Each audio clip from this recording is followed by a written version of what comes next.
Hi everybody and welcome back to the HardReset.Info channel. Today I'm gonna show you where can easily find your serial number in your Shelly Wall Display X2.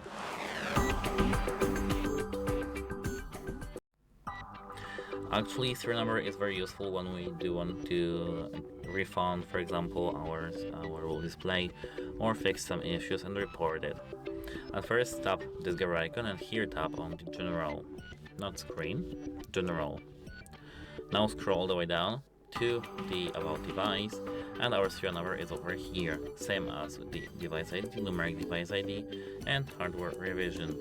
So if the authorized service asks you for one of this, you can paste this number in the website, or just tell him this number. And that's it. Hope it helps you, and goodbye.